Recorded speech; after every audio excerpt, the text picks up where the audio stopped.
RS brothers లో ఆషాఢం KG sale మళ్ళీ మొదలైంది. మరెన్నో క్రేజీ ఆఫర్స్ ఖైదీ చేయండి ఆర్ఎస్ బ్రదర్స్.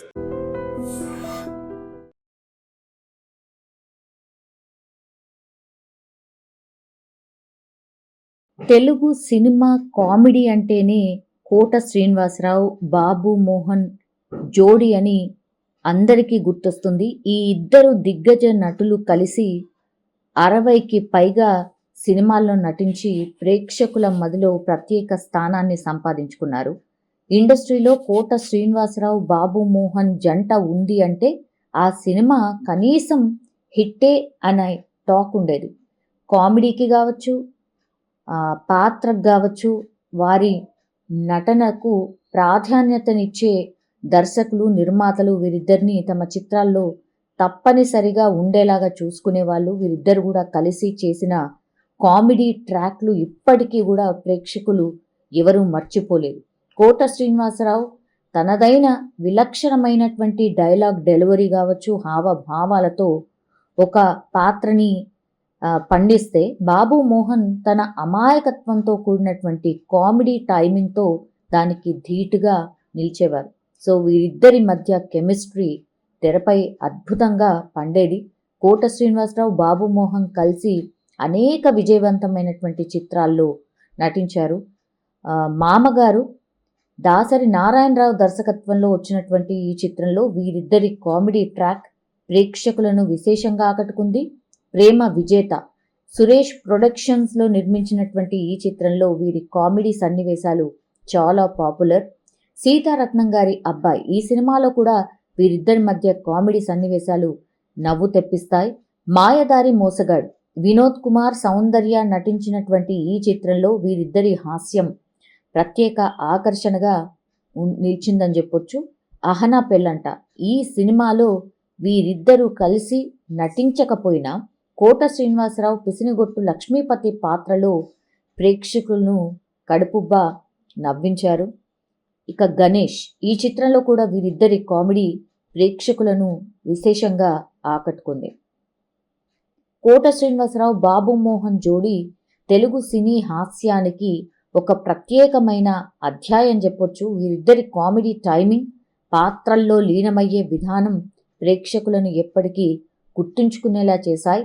వీరిద్దరూ కలిసి చేసిన సినిమాలు తెలుగు సినిమా చరిత్రలోనే హాస్యానికి ప్రతీకలుగా నిలిచిపోయాయి. Kota Srinivasa Rao and Babu Mohan comedy scenes back to back అని అనేక వీడియోలు కూడా మనం ఇంతవరకు కూడా చూసి ఉంటాం. కోట శ్రీనివాసరావు కెరీర్లో ఒక వివాదాస్పద చిత్రం కూడా ఉంది. దాని పేరు మండలాధీశుడు. ఈ చిత్రంలో ఆయన నటించిన ఒక పాత్ర అప్పటి ముఖ్యమంత్రి ఎన్టీ రామారావు గారిని చాలా వ్యంగ్యంగా అనుకరించేలా ఉంటుందని భావించారు. ఈ సినిమా విడుదలైన తర్వాత ఎన్టీఆర్ అభిమానులు దీనిపై తీవ్ర అభ్యంతరం కూడా వ్యక్తం చేశారు. ఈ సినిమా కారణంగా కోట శ్రీనివాసరావు వ్యక్తిగతంగా కూడా కొన్ని చేదు అనుభవాల్ని కూడా ఎదుర్కొన్నారు. ఒకసారి విజయవాడ రైల్వే స్టేషన్లో ఎన్టీఆర్ అభిమానులు ఆయన్ను చూసి గుర్తుపట్టి కోటాగాడు వచ్చాడ్రా అంటూ కూడా దాడి చేసి తీవ్రంగా కొట్టారని కూడా ఆయన స్వయంగా చాలా సందర్భాల్లో చెప్పారు. ఎన్టీఆర్ విజయవాడలో ఒక కార్యక్రమానికి వచ్చి తిరిగి వెళ్తున్నటువంటి సమయంలో ఈ ఘటన జరిగింది. ఆ అభిమానులు ఆవేశంలో తనపై దాడి చేశారని కూడా ఆయన చాలా సందర్భాల్లో గుర్తు చేసుకున్నారు. అయితే మండలాధీశుడు సినిమాలో ఎన్టీఆర్ గారిని కించపరచాలనే ఉద్దేశం తనకు లేదు, కేవలం ఆయన ప్రవర్తనను మాత్రమే సినిమాలో చూపించాము అని కోట శ్రీనివాసరావు గారు చాలా సందర్భాల్లో వివరించారు కూడా. సో ఎన్టీఆర్ అభిమానులు దాన్ని జీర్ణించుకోలేకపోయారు. ఆవేశంలో ఆయన మీద దాడి కూడా చేశారు. ఈ సినిమా తర్వాత ఎన్టీఆర్ను తను స్వయంగా కలిశాను అండ్ ఆయన తన నటనను మెచ్చుకున్నారు అంటూ కూడా వెంటనే ఆయన కాళ్లకు నేను దండం పెట్టాను అని కూడా కోట చాలా సందర్భాల్లో చెప్పారు. కోట శ్రీనివాసరావు తన నటన ప్రస్థానంలో ఎంతోమంది గొప్ప నటులతో పనిచేశారు. నందమూరి తారక రామారావుతో కలిసి నటించే అవకాశం మాత్రం ఆయనకు రాలేదని, అది తనకు తీరని కోరికగా మిగిలిపోయిందని చాలా ఇంటర్వ్యూస్లో ఆయన చెప్పుకొచ్చారు. మేజర్ చంద్రకాంత్ వంటి సినిమాల్లో అవకాశం వచ్చినా కూడా అది సాధ్యం కాలేదు. ఆ తర్వాత ఎన్టీఆర్ రాజకీయాల్లోకి వెళ్ళిపోవడంతో ఆ అవకాశం లేకుండా పోయిందని కూడా ఆయన చెప్పుకొచ్చిన సందర్భం. ఎన్టీఆర్తో కోట శ్రీనివాసరావుకి డైరెక్ట్ విభేదాలు ఏమీ లేవు. మండలాధీశుడు సినిమా వల్ల కొంత ఇబ్బందికర పరిస్థితిని అయితే తాను ఎదుర్కొన్నట్టుగా ఈయన చాలా సందర్భాల్లో చెప్పినటువంటి విషయం. కానీ వ్యక్తిగతంగా అయితే ఎన్టీఆర్పై ఆయనకు ఎప్పుడూ గౌరవం ఉంటుంది అని కూడా చాలా సందర్భాల్లో చెప్పారు.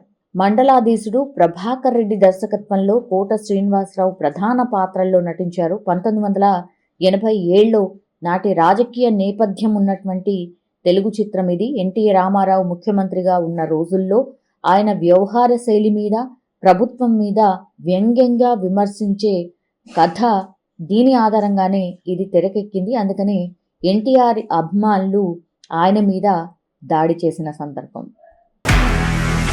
నిజంగా ప్రస్తుతం ఉన్నటువంటి సమాజం దేనికి ప్రయారిటీ ఇస్తుంది? ఆర్థిక సంబంధాల చుట్టూ మాత్రమే తిరుగుతోంది. మళ్ళీ ఎన్నికలంగానే చాలా విరక్తి కలుగుతున్నాం. మంచి అనిపిస్తుంది కదా, లేడీస్ కూడా ఛాలెంజింగ్ జాబ్స్ చేసినప్పుడు చాలా బాగుంటది. ట్రాఫిక్ అసిస్టెంట్స్ గా నియమించిన ట్రాన్స్జెండర్స్ అందరితో సాల్యూట్ చేయించుకుంటున్నారు. ఫుడ్ డెలివరీ ఇవ్వటానికి వెళ్ళినటువంటి డెలివరీ బాయ్ అనిల్ పై కళ్ళ ముందు పెళ్ళండి